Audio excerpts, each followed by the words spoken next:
Hi guys, Kevin from Basketball Victoria here. In this video, I'm going to talk to you about transfers in PlayHQ.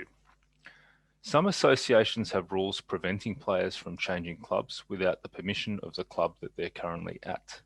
The main reason for this is to prevent players from leaving a club without paying any outstanding fees or without returning their uniform. PlayHQ has recently built and released this functionality, and I'm going to give you a quick demonstration of how this works.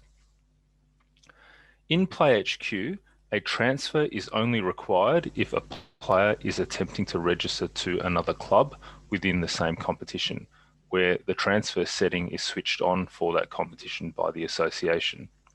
Please note that transfers are not required if registering to a different competition at the same association or a different association.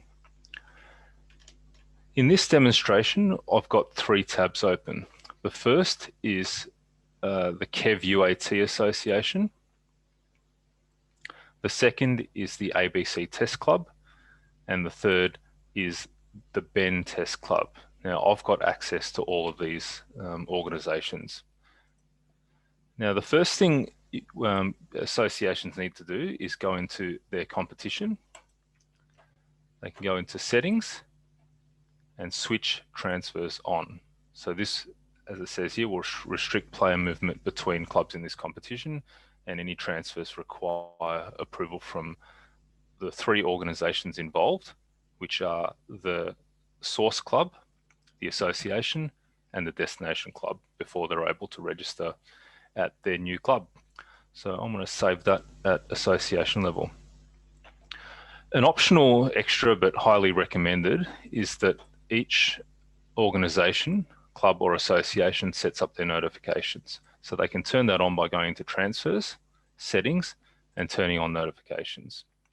And what will happen here is whenever a transfer request has been submitted, the organisation who's due to approve it next will get a notification to prompt them that there's a transfer request in play that requires their approval.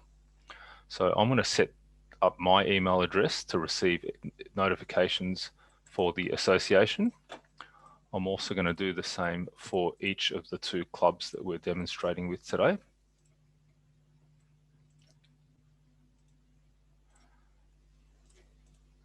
And once that's done, what I can do is give you a demonstration of a common registration flow of a particular player between clubs, between seasons. I'm going to register this player to the ABC Test Club in the transfers demo competition for term 1. I'm going to register a new dependent, and I'm going to name this player Test Transfer.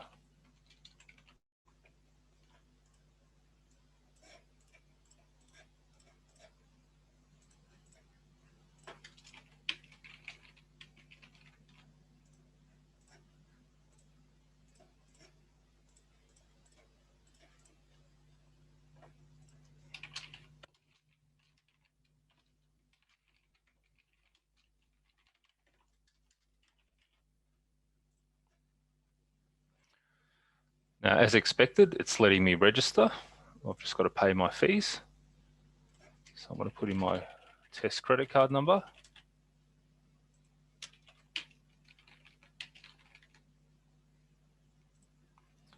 And complete my registration. As expected, there's no dramas there because it's a brand new player, as in a brand new participant. I've got my BV license. I've registered for the very first time to any basketball club in Victoria, and it's gone through as expected. Now, the next thing I'm going to do is I'm going to register that same player to the same club, to the same competition for the next season.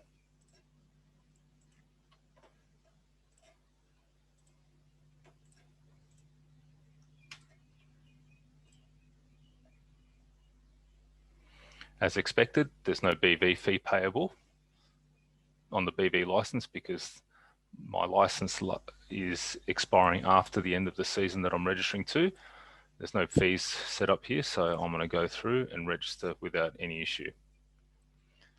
Now, for the following season, I'm now registering to the Ben Test Club as opposed to the ABC Test Club. I'm registering to the same competition, this time for term 3.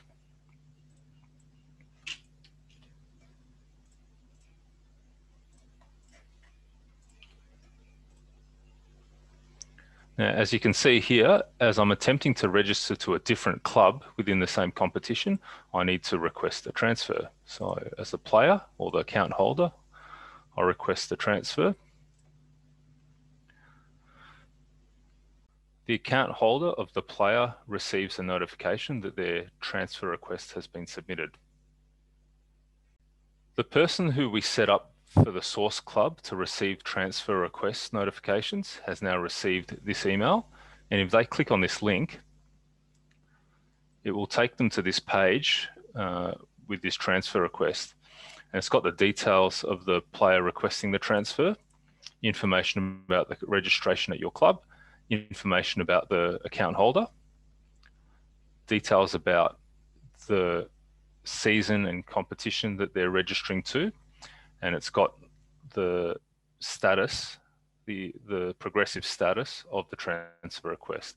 So it's on me as a club administrator of the source club to either approve or decline the transfer request.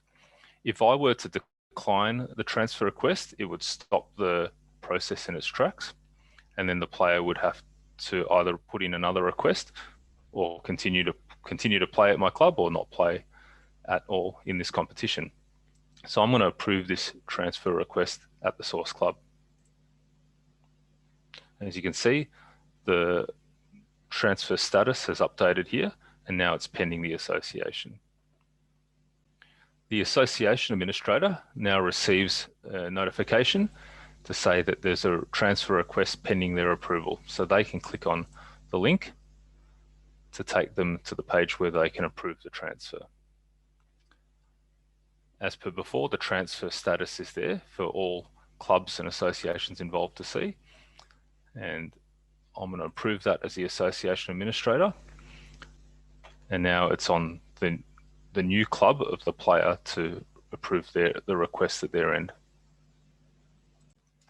All right, next the email notification will come through to the administrator of the destination club, and they can click on this link, which will take them to the transfer request page and gives them the opportunity to approve the transfer, which in more often than not, they will.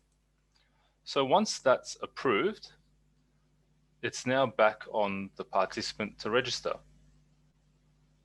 The account holder of the participant will receive this email to say that the transfer request has been approved, and they can click on this link, which will give them the opportunity to continue their registration. Now, as they've already completed these sections of the registration form, it's jumped them straight to this section. Once they tick the box to agree to terms and conditions and submit the registration is complete, and the player can now the rights of that player are now owned by the destination club, and the player is good to go for the term 3 season.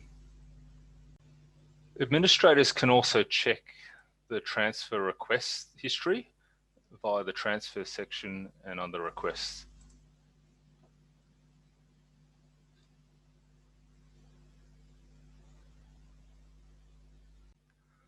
That completes the demonstration of the basic flow of transfers in PlayHQ. For further information, please visit support.playhq.com and have a look at the documentation there. And if further assistance is required, please don't hesitate to submit a support request by clicking on the support request link at the top of that page on support.playhq.com. Thanks for watching.